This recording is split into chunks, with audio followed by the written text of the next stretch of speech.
Hi, and welcome to the Douglas on My Mind show. I'm Blondell Thomas, the City of Douglas Public Information Manager, and we'll be right back in just a few minutes with some updates on the COVID vaccine, and then we're also going to hear from the Parks and Recreation Director about some of their programs that they are going to try to have, even though we still are facing the COVID-19 pandemic. We'll see you in a few minutes.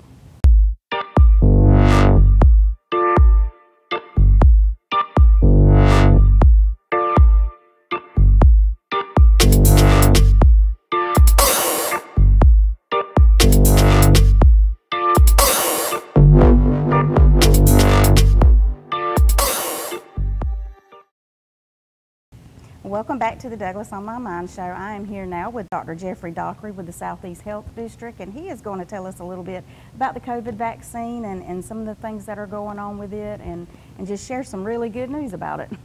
Thank you. We're proud to be here. All right. Well, Dr. Dockery, it seems like maybe almost to the date a year ago, I had you on the show with some other guests, and we were all in an uproar about this COVID-19. Nobody really understood it a lot. We just knew that we were facing some terrible times the next year, actually.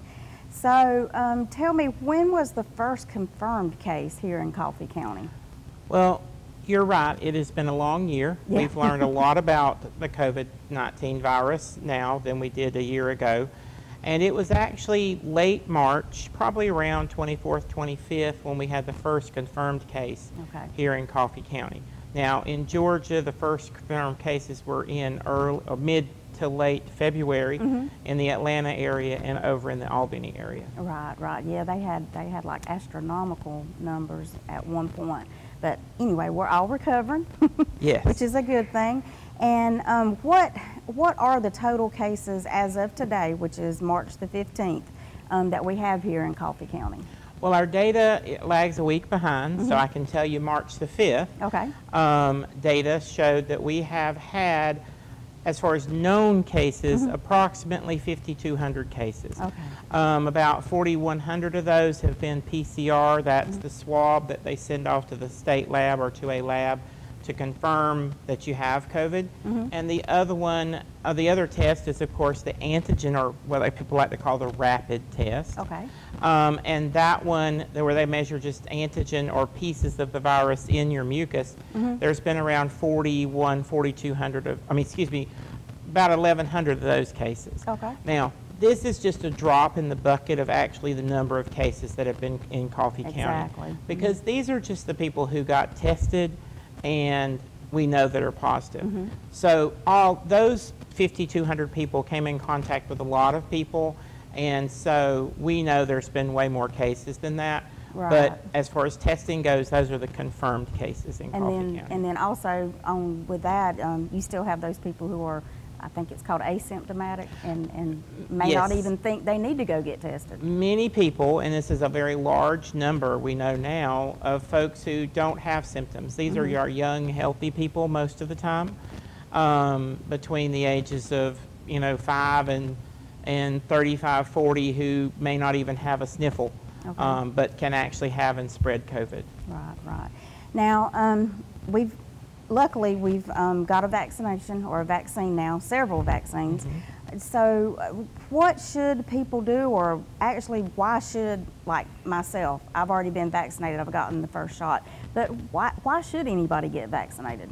Your last question actually goes to that point. We have a lot of people who didn't know they had COVID, and they don't know if they've had it or not. That's number one. Number two, you can catch COVID again. We have cases of people who have had COVID in, say, March of last year, and they got it again in December of this year. So you could get COVID twice, whether that's one of the different variants or if it's just luck of the draw, we're not quite sure. But that can certainly occur. And we need to lower the spread of the virus through the community, which right now our community spread is still quite high. And by high, that means greater than 10% in our community. And if you look at our surrounding counties that the Coffee County Hospital draws from, the community spread is still quite high. Oh, wow. But the reason to get vaccinated is twofold, really. One is this concept of herd immunity. And a lot of people have heard about herd immunity. Exactly. And basically that just means that if you have enough people who have some immunity to the COVID-19 virus, then you actually slow the spread, because the vaccines do two things. Right. They, number one, help prevent you from getting COVID-19. And the second and more important thing is they prevent you from dying with COVID-19. And we'll get into that more when we talk about the differences between the vaccines and how they work. But those are two very key important things. One, if we can slow it where there's not enough people to spread it, that means our community spread goes way down. We can actually get back to way more normal activities than like we had previously. But until that time, we need to continue to practice our social distancing, masking, and hand washing, because we want, again, trying to limit the spread until we get enough people vaccinated. Exactly.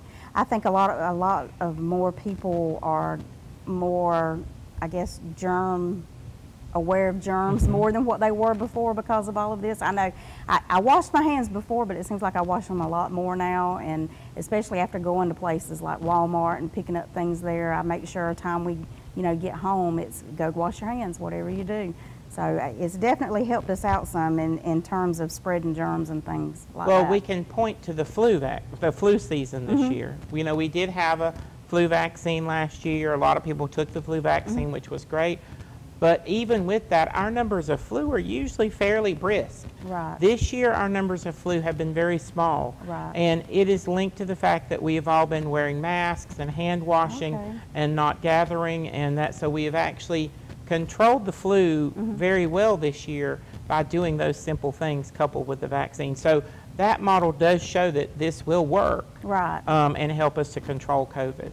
Right, and that makes me think about, there's so many people that say, we haven't heard of any flu cases and haven't heard of this, it's all COVID, but that explains it. Yep, that we've controlled the flu this year. Well, what type of vaccines are available for people in our area?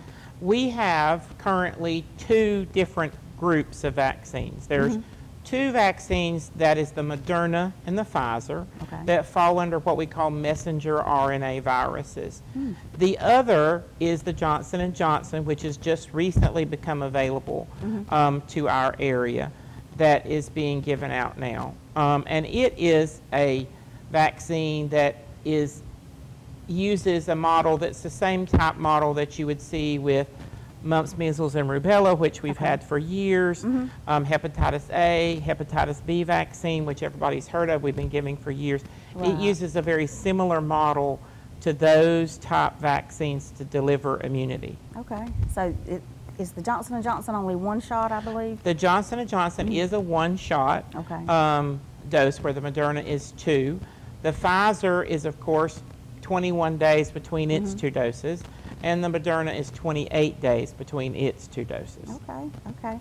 Well, it sounds like the vaccines are out there if we can just get all the people to commit to going and taking those vaccines. What are the differences between the vaccines that are currently available in the United States? Right now, the reason I mentioned two groups, Moderna and Pfizer being one group, they are what we call messenger RNA. Viruses. The messenger RNA virus is something that's relatively new on the scene of vaccines. It's been around for a while, but this is the first grand scale of using it. It's actually a very interesting approach, because what it does with the messenger RNA viruses is they take a little bitty snippet of the virus, not the actual virus, but an instruction that tells your body to make these little proteins. Now, you've all seen pictures of the coronavirus with all the little red spikes coming off the top of it. Actually, it tells your body to make one of those little red spikes. Those little red spikes are what we call the antigen, and that's what the body recognizes. It says, danger, there's virus in my body. Without the whole virus being in there, the part that makes you sick is not in the vaccine whatsoever. And so it delivers that little instruction piece of protein to your body, messenger RNA. It's used up rather rapidly. Within 24 hours, your body has read it. It's developed little spike proteins that your body then, your immune cells called T cells or CD4 cells, come along, they latch onto that little binding spike protein, process it, and present it to your immune system to make antibodies. And that's how the antibody system works. And once it's used up, it's gone. People are concerned about it becoming part of your body and causing you to become sterile. I've heard all sorts of things with it, but it doesn't do any of those things because once that little messenger RNA instruction piece is gone, it's gone. Oh, wow. Now, the Johnson & Johnson is a little bit different because the Johnson & Johnson takes the shell, basically, of an adenovirus that's known to humans. They take out all the stuff that makes the adenovirus, Okay. and they put the little instruction inside the container. It's just like getting a package from Amazon. You know, Amazon doesn't put anything in the box other than what somebody else has made. Amazon's not making anything. So the Amazon gets delivered, the little shell gets delivered via the shot. Your body tears the box open, takes out the little instruction piece from inside that viral dead shell, and then process it again to make those little binding spike proteins. The difference is it's actually a little snippet of DNA from the virus rather than the messenger RNA. So the body has to make the messenger RNA from the DNA. It's a little bit longer process in the body, but again, there's nothing that inserts that into your body, into your makeup, into your cells, or anything like that. So after it reads that again, it's destroyed and it's gone away. And because there's no virus in there to make you sick, because remember, it's just the shell, it's the Amazon box that's delivering the instruction piece, that box is, you know, like we recycle cardboard, it's taken apart and gotten rid of in your body. So that's the two differences between the vaccines as far as how they work. And both of them, both sets, the messenger RNA and the Johnson & Johnson, after you've been immunized with the 2 full doses of the Moderna or the Pfizer or the 1 dose, in 2 weeks you pretty much have full immunity, which is really great. Yes, definitely. Because once again, we're all looking very forward to when we can walk around without the mask on and actually recognize people. I mentioned earlier, you can recognize someone without the mask. I mean, now it's kind of hard to say, do I know that person or not? It's just odd. Is one vaccine any better than the other one? That's been a big question that's been in the news, and people argue, well, I don't want this one, I want that one. And the truth to be told is they actually do basically the same thing. Right. The messenger RNA vaccines were looked at a time when we weren't having as much spread of the virus in other countries. So yes, we do have what they call 90% success rate with those viruses, but what they looked at with that was becoming symptomatic with the virus after getting the vaccine. Okay. The Moderna and the Pfizer both are very good at that. They also help slow your illness as far as if you do get the virus, then you don't get as sick. Okay. The Johnson & Johnson was developed or looked at, and the tests in this country were done when we had massive amounts of COVID going on. They have to try to find people who've never seen COVID, and it was a struggle with some of that to get people to sign up during that time period when we had so much COVID going on to fill the study. Well, what the numbers came out there is people like to focus on the 66.8%, I believe is the number, of prevention of the virus, of getting the virus. But the more important numbers there is if you were to get COVID, 85% of the people who get it have no symptoms. Wow. And 100% of the people who've had Johnson & Johnson have not died from it. So it renders it to be more of like a common cold, even if you do get it. Right. I will say that the influenza vaccine on a good year is about a 40 to 50% chance of working. So a 66 to 70% chance of even not getting it, plus adding on top of that the 85% chance of it slowing your illness to nothing and 100% chance of saving someone's life. Those are pretty darn good numbers with one shot. Yes. The new studies also that they're doing now is showing that it also, if you do have the virus, it is decreasing your ability to spread it to someone else because it's decreasing the virus being shed from your body when you have the COVID. So Johnson & Johnson, Moderna, Pfizer, I would take any one of them, and it doesn't, I don't foresee one being worth more or better than the other. The Johnson & Johnson is also not a live vaccine. That is something that a lot of people have said. Remember the analogy of the Amazon box. They're just using the shell of a dead virus to help to carry that piece of instruction in to tell you, to your immune system, what to do. Okay. So it's not a live virus. Wow. Okay. Okay. Well, if somebody wants to get vaccinated, I know there's different guidelines, and I believe last week, or it might have even been today, that new guidelines came out. Who is available at the current time to get a vaccination? At this time, and we can find that information on the dph.georgia.gov website. Okay. There's a list there of everybody who's able. I printed it out, and actually it's 2 pages full now of people who can get the vaccine. This includes everybody from before, if you're over the age of 65, if you are law enforcement, firefighter, first responder, juvenile justice. Basically, if you carry a badge, you can get vaccinated at this point in time. Educators and anybody that works with the educational system whatsoever. This includes cafeteria workers, bus drivers, parapros. You don't actually have to just be a teacher to get the vaccine. Also, any adults who have developmental delays or behavioral disorders or needs care, basically, can get the vaccine.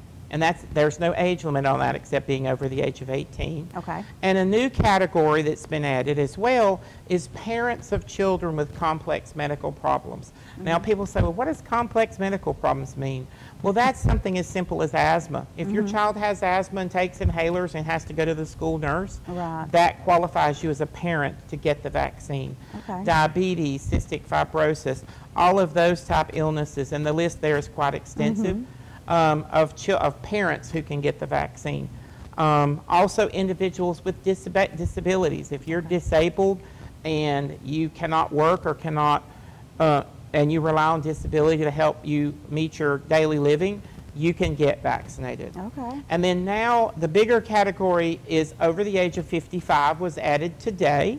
Okay. Also, the end of anybody over the age of 16 who has many chronic medical problems, meaning you can again have the asthma or the COPD or pregnancy or being overweight, also qualifies you at high risk. So there's a lot of folks out there who can get the vaccine now. I will say that if you're 16 and 17, you cannot get the Moderna or the Johnson & Johnson. You would have to take the Pfizer. Okay. At this time, Pfizer is the only vaccine that's approved for 16 and 17-year-olds. Okay.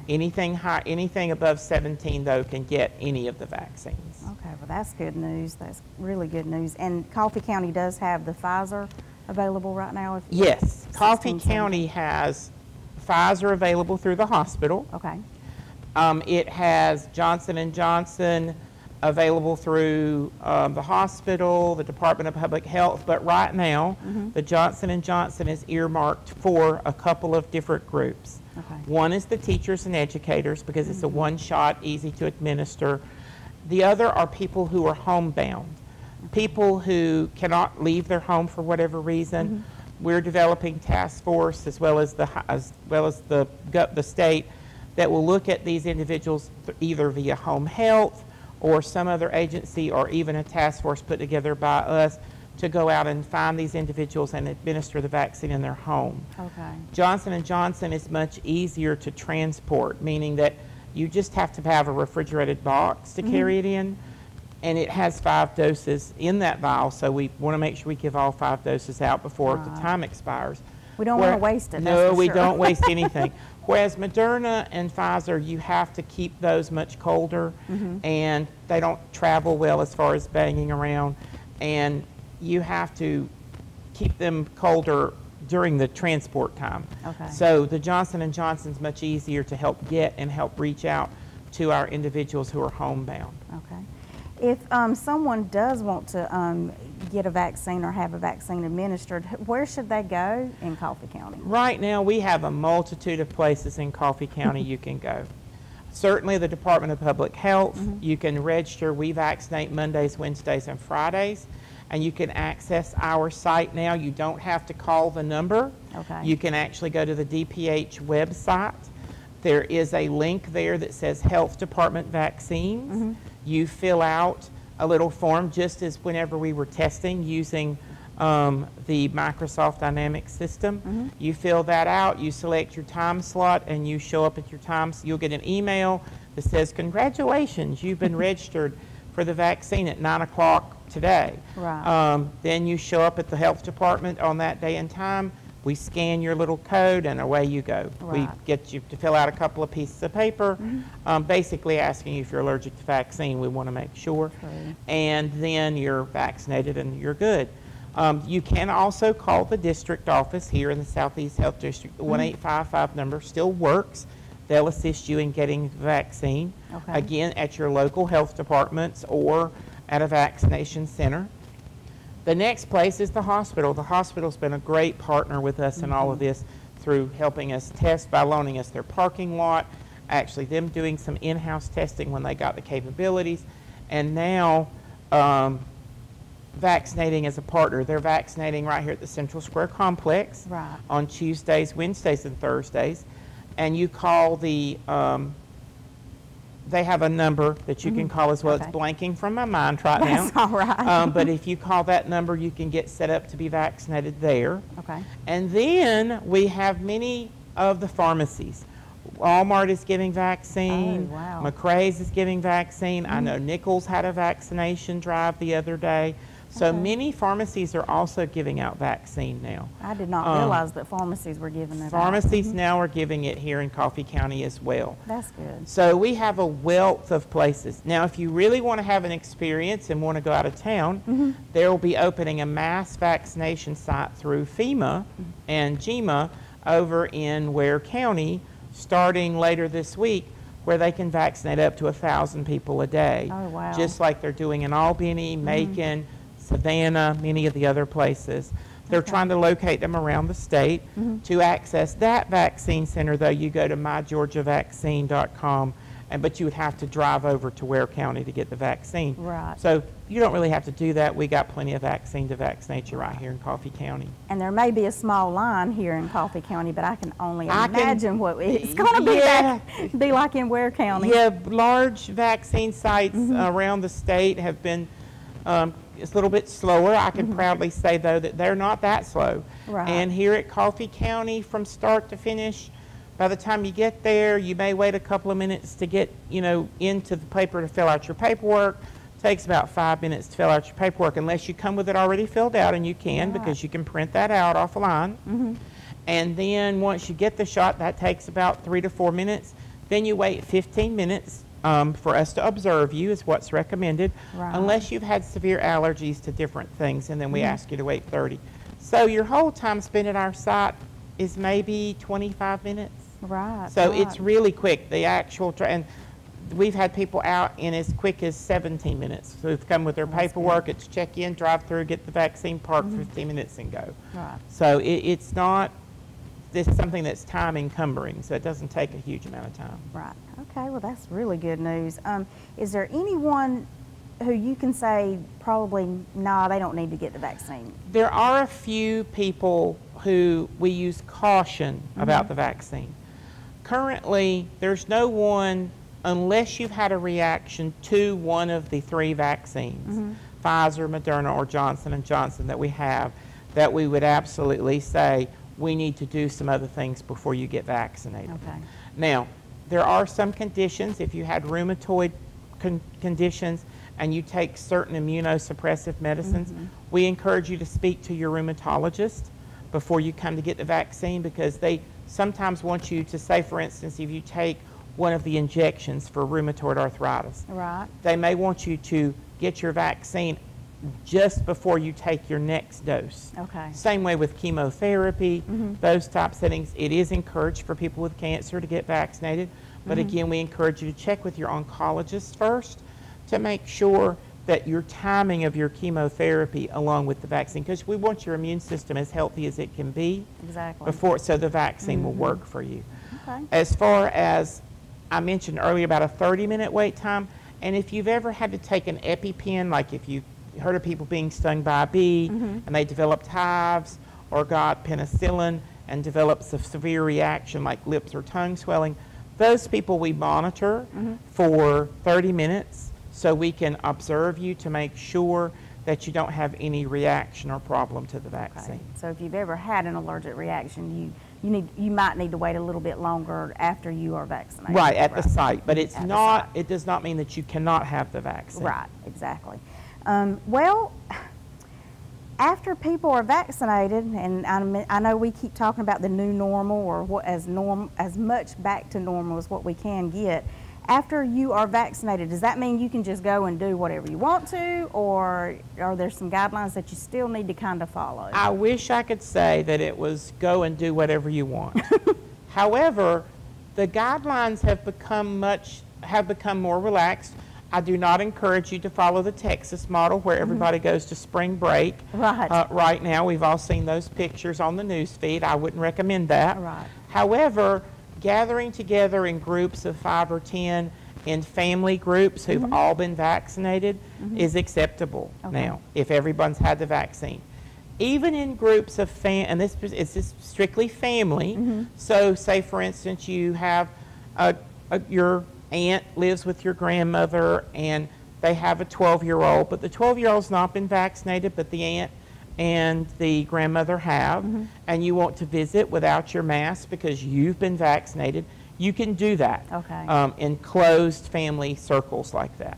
Now, as far as small groups getting together with mixed people or not, and by mixed meaning not having the vaccine and some having the vaccine in a community setting, like at a birthday party or that kind of event that involves people who don't live in the same house or in the same family unit, that's a little bit different because you're introducing now people who've not been vaccinated, who you would not want to put other people, such as an elderly person, at risk. Right. Or someone who's fighting cancer or someone who has an immune compromised state. You wouldn't want to necessarily put them at risk, so we still encourage wearing masks, social distancing, that sort of thing. So while the restrictions have gotten less by the CDC, there are some that are still encouraged. So if you're out shopping and that sort of stuff, just put on your mask. Luckily, you know, with again us all becoming vaccinated, it's going to help relax these more and more, so we'll be able to go out and eat and that sort of thing without having to worry about who's around that. And so again, we're getting there. We're not there yet. Right. So as summer's coming, because it's warm out there today, it's going to be above 80-something degrees. I probably look like that. I came out from the testing center. That way we can get back to a more normal lifestyle hopefully soon. Okay. All right. Well, it sounds like we are on the road to helping get rid of COVID. I mean, I know we probably won't be able to get rid of it completely, but on the mend to a road to recovery with everything. Hopefully, COVID will, once we get enough immunity in the system or in the country, COVID will become like flu has become, H1N1, that big scare we had years ago, which was the bird flu. You don't hear about it anymore. It's not going away, but we've got vaccine now that's part of the flu vaccine that helps control that. So we're hoping that, again, COVID will be relegated to something that we either don't have to have a vaccine for once every year or two. We don't know that information yet. Or something that once we're vaccinated and it goes away, it's not going to show back up. I did forget one thing about the vaccines. I did want to mention there's a big push now among people saying that vaccines contain fetal tissue or tissue of infants. The vaccines contain no fetal tissue. There's no tissues of unborn children used in those vials. Where we do use what we call stem cells, which you can collect stem cells from yourself, well, not you personally, but the doctor can, and then make them regress to what we call undifferentiated cells, or cells that can turn into anything.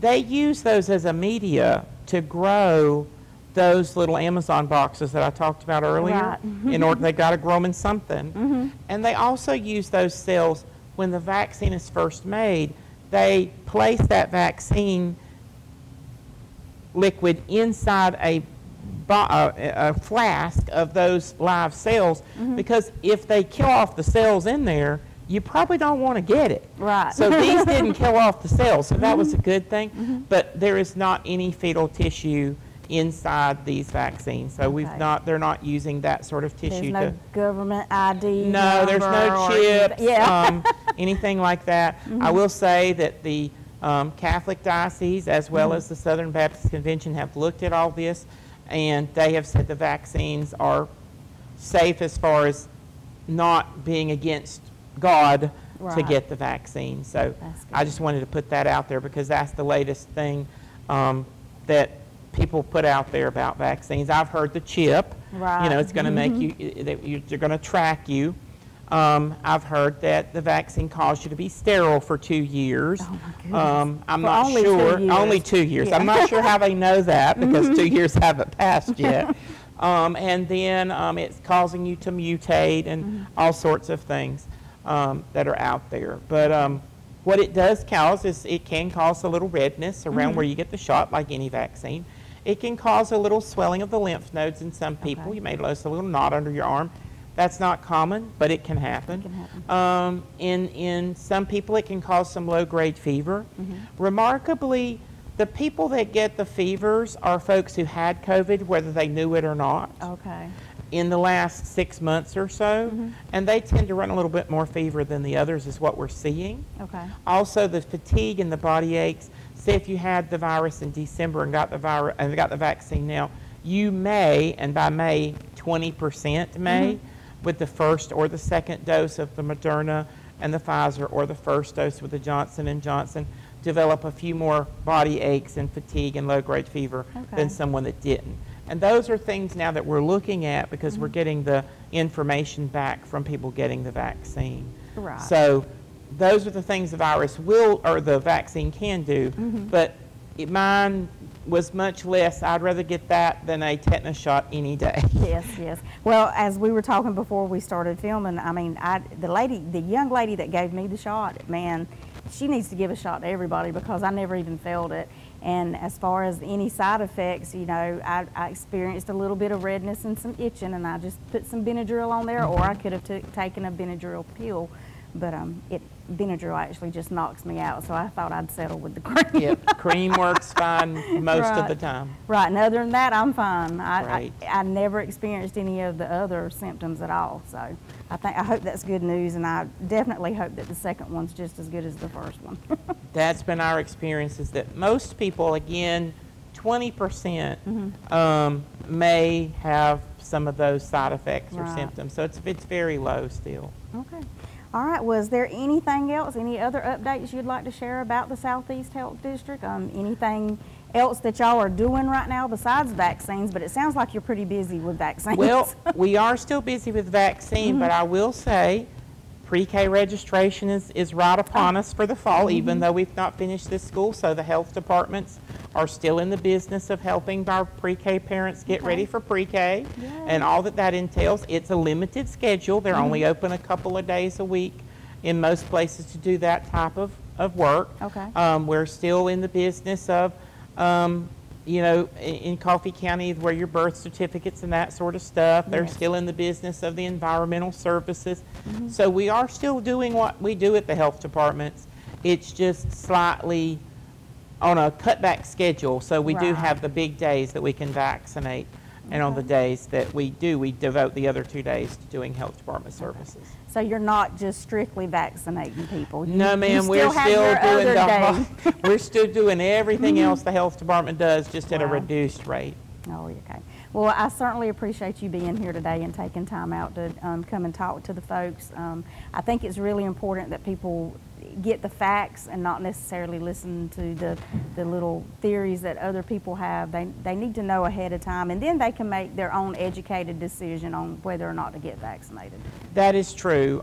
There's so much misinformation out there, and we live in a social media age that I would have never dreamed of when I was 18, 19, 20. It didn't exist back in those times. And so really, though, anybody can pretty much put anything they want to on Facebook, Instagram, Snapchat. I may be getting some of those names wrong. My children laugh at me because I don't know all the platforms. Right. And they don't have to have a basis. And just remember, anybody can write an article and slap a name on the top of it and have some credentials behind their name that if you really scratch the surface, you're like, okay, well, I'm not sure where that came from. It seems more like science fiction than science fact. And so I encourage everybody, like you say, to do their own research before you just believe something that somebody posts. Do your own research. Call the folks who know and ask the questions. Check with your doctor and see what they say. Whether it's testing still, whether it's vaccination still. And by the way, we still are testing. Okay. It's still in the hospital parking lot. And we have, the state has arranged for a company to come and help us test while we're administering vaccine. So they're still there 2 or 3 days a week to test. So we still have that ongoing as well. And I can honestly say too, I had to take the test. I was around someone who had COVID. I didn't actually. Luckily, I tested negative. But I mean, I went online, made my appointment, pulled through. I swear, it felt like a tickle in my nose. I've heard other people say, oh, they jugged it here, or you know, it almost went to my brain and things like that. But I honestly, after she tickled my nose, I went to laughing, and I think I shocked the young lady that did the test. But anyway, my test results were negative, and I was really happy about that. Yeah, we're not doing the long swab that we did way back in the beginning, which was the long PCR. We've learned, we've adapted. We know that we don't have to do that now with 99% of the folks who need to be tested. There are some rare circumstances, but those are usually people that are very ill or something that we do that particular test with. So testing is still, we are so far ahead with the testing mechanisms we have now. You can, CVS's are having drive-through testing now. Testing is at the doctor's offices. I know many doctor's offices now who are testing. So if you have symptoms, then do not be afraid to go and get tested, because we still have COVID out there. It still can be COVID. It may not be, it may not all be the lovely yellow pollen that's falling from the trees today, but so it's still among us. So if you have symptoms, we do still encourage you to go get tested. And it is still very deadly. Yes, it still is. Unfortunately, we are still losing people, even in Coffee County, to COVID. All right, well, again, I thank you for being here, and anytime you need to come back and give us some more updates, I'll be more than happy to have you back on the show. We appreciate y'all asking us to come, and we love giving out the information so we can keep our community safe. That's the key word, keeping our community safe. Yep. You're right. All right, we'll be right back after this.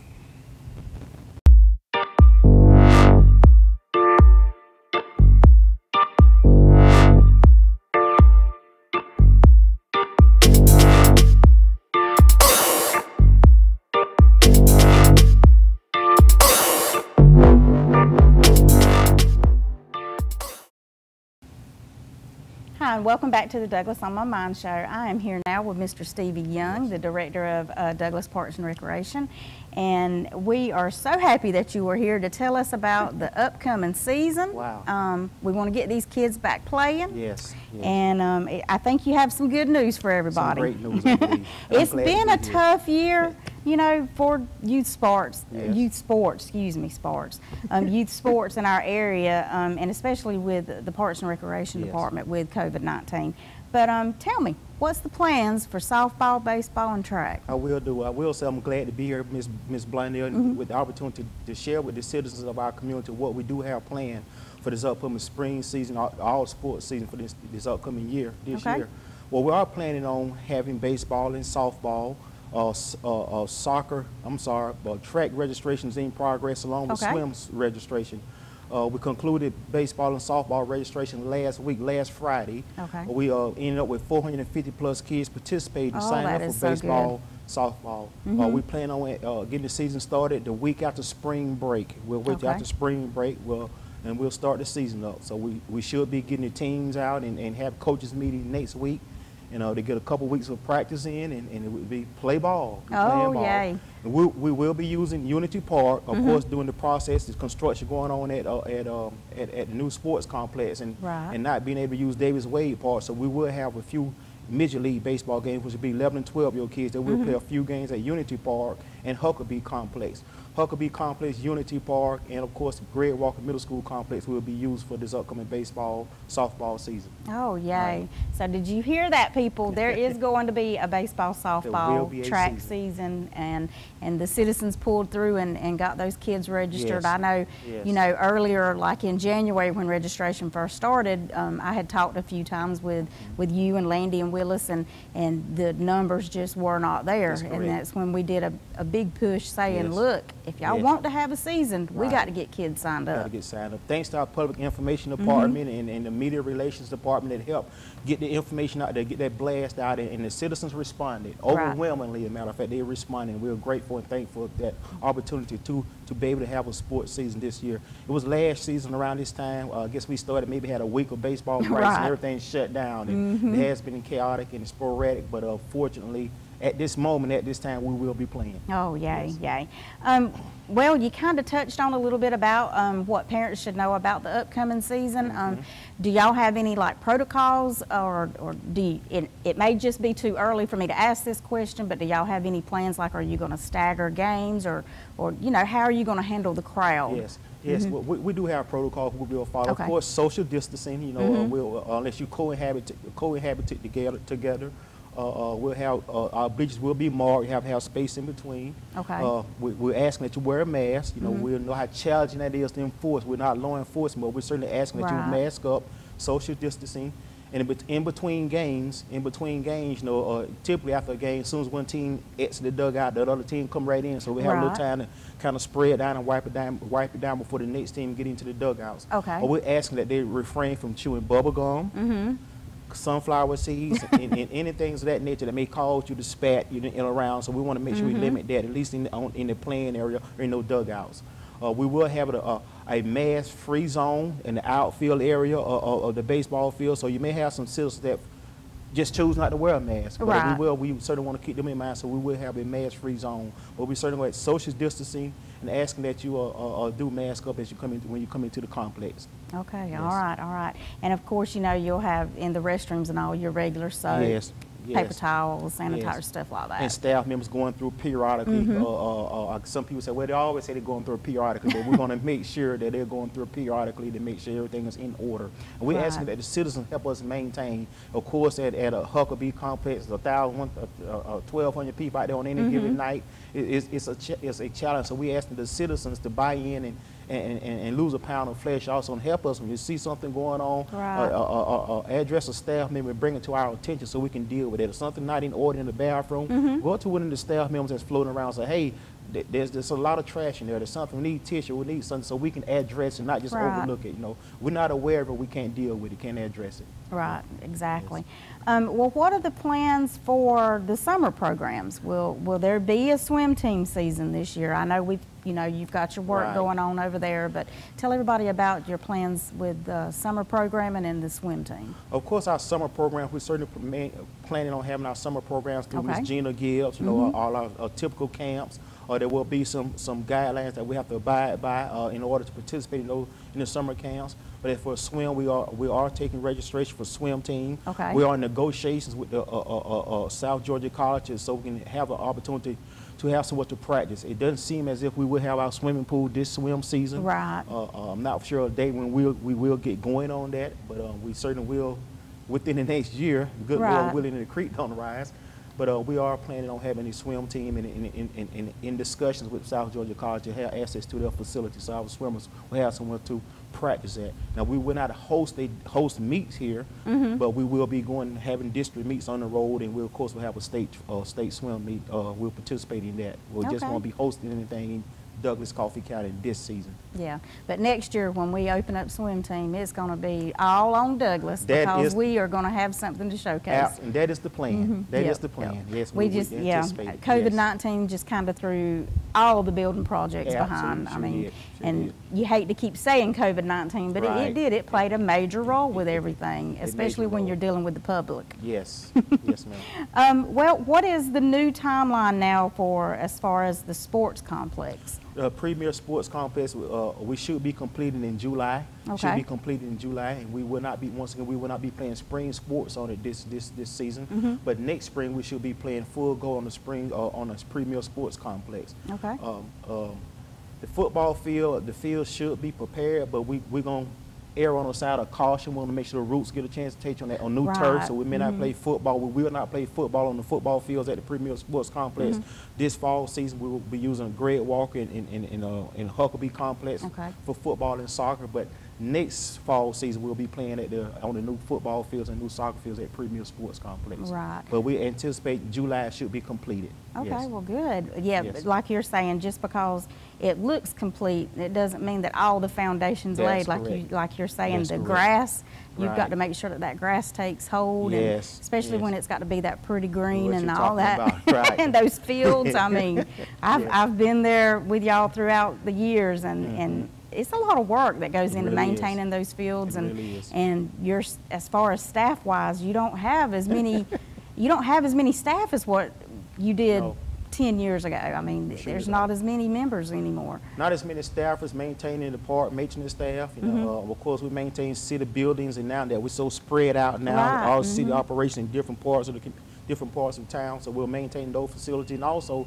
trying to maintain the park, not only the athletic fields, but the community parks. It's always a challenge, and just going out and just walking through and making sure they're clean. So we do not have, I think when I came on 5-6 years ago, we might have had 26, 27 staffers. Now we may be like 20. Right. You know, so but you know, it's no excuse. We're going to do what we need to do to do the best we can do. That's right. We're going to do the best that we can. And like you said, if somebody does see something out of place or something that needs to be brought to a staffer's attention, just let you know. Please, make us aware, and we will handle it accordingly. Yeah.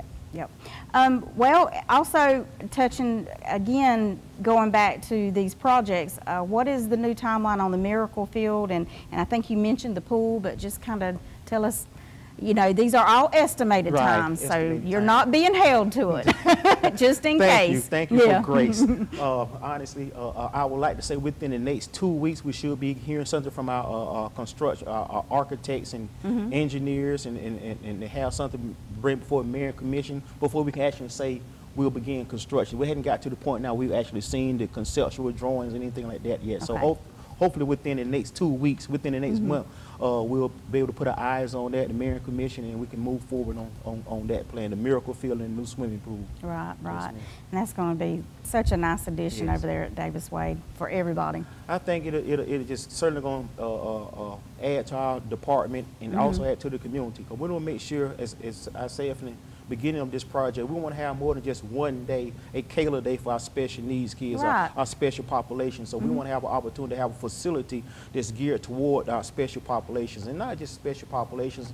You know, we plan on having playground equipment or playground over there, and just in the school system can use it, and just a fine facility that just uplift the community, and just everyone in our community can be proud of. We're looking forward to that right there. And like I said, incorporate a Miracle Field, but the swimming pool is going to be unique. It will be a unique situation for all citizens of our community. Looking forward to that project. And even people outside of our community, because I'm sure with having that Miracle Field, people who have children that are disabled that may not have something like that in their community may be willing to drive an extra 30 minutes or an hour, you know, just so that child can experience that and have that joy. Yes, going into this project, we had conversations with the Atkinson County Schools, Ben Hill School System, Irving County School Systems, you know, that as for the school systems that will be bringing their kids that want to participate in the program. And Miracle Leagues, there are leagues just like a Little League baseball. There are leagues. So our initial thought process to have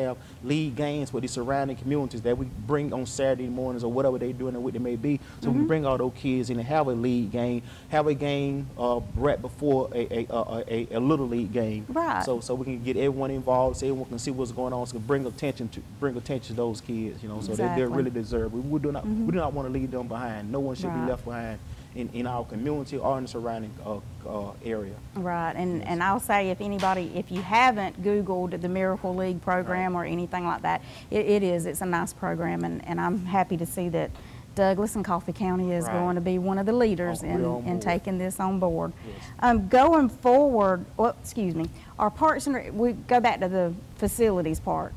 Our parks and recreation facilities, such as like the gym and the Weir Center and the meeting rooms, I know those are like the rental facilities. Right. Are they now open, and are they available for rental, or are they still kind of, you know, it depends on what event it is? They are available now. There was a time they were, depending on what event there was happening, but now they're open full-fledged now. Okay. There are some guidelines that depend on the square footage of the building that will determine the capacity of it. No, I'm not going to get in and say X amount of square feet, you don't have X amount of people in there, but Ms. Carol Goodman, our facilities coordinator, should be able to share that information with anyone that want to reserve a rental facility. But yes, gymnasiums, meeting rooms, Weir Center, Youth Center, they're available for rental at this time, yes. Okay. And also in the summertime, I know that some of the baseball fields and softball fields and the adult softball fields, some of those things get tournaments at them. Are those open for tournament play? We have a few tournaments scheduled already that's upcoming, so yes, they are available. So we're looking forward to hosting tournaments and just having a sense of normalcy for our community. I think y'all are back in business. We're back in business. Looking forward to it. Really looking forward to it. Definitely. Going forward, what do you want parents to know about the guidelines that y'all have put in place at these programs and facilities, and the guidelines you've put in place for the ball games and things like that? What's something you want to share? You know, it may be a little touchy subject, but we need them to understand some things, and just something that you just want to share with everyone. I just want the citizens and the parents to know to work with us. You know, we want to be inclusive. And the guidelines that we have is all to keep everyone safe in our community. Right. You know, we just want people to have come to a safe, clean environment, have an enjoyable environment. We can't be selfish. You know, that's staff also. You know, we can't be selfish, but we want to make sure our fellow citizens are taken care of. You know, we'll having the athletic, we have this opportunity to present this to our community, with the understanding that the citizens will buy in. You know, we're going to ask someone, if you're there not doing what you need to do, we're going to ask your staff member may come up and ask you to leave. Right. If you do not leave, we're going to take appropriate measures. You know, we've been in contact with the chief of police, and no doubt chief is prepared to assist us with this. We're not bullying anyone, we're not deborning anyone, but we just only asking that you show courtesy, be courteous, you know, show courtesy, common courtesy, and we're going to try to accommodate the folks that choose not to wear a mask. You're going to have a maskless area, and we're going to make sure we have an area for the citizens that do wear the mask. We have an area for the people that cohabitate together. So, you know, it can work out for everyone in our community if we only just buy in and be supported and do not be selfish. Outside of that, it's not anything we're doing that's not been people have already been exposed to. Exactly. No, it's not nothing.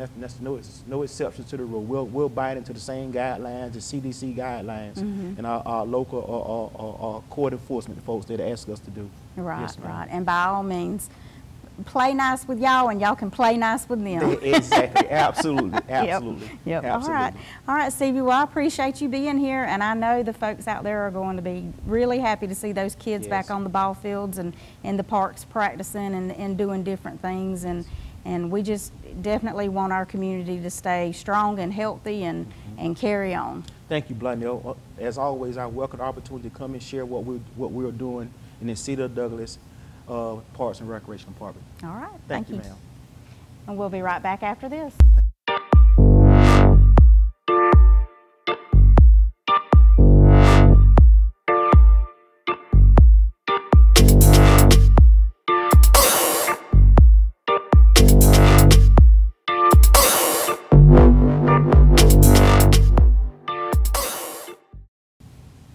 Hi, and welcome back to the Douglas on My Mind show. I have a few community announcements to make before we close up this session of the Douglas on My Mind show. We have a drive-by Easter egg hunt this year that's going to take place on March the 27th at Central Square Complex from 11 to 12:30. If you'd like to take your kids and let them see the Easter Bunny, just come on by on the 27th, and they will be sure to have some little gifts and everything for the kids to pick up also. And then we always want to remind everybody, on the first Saturdays, there is the market on Main Street. The next one that's coming up is April the 3rd from 8 a.m. to 2 p.m. So make plans to come downtown, shop local, and support our local merchants. That wraps it up for this segment of the Douglas on My Mind show, and I will see you again next month.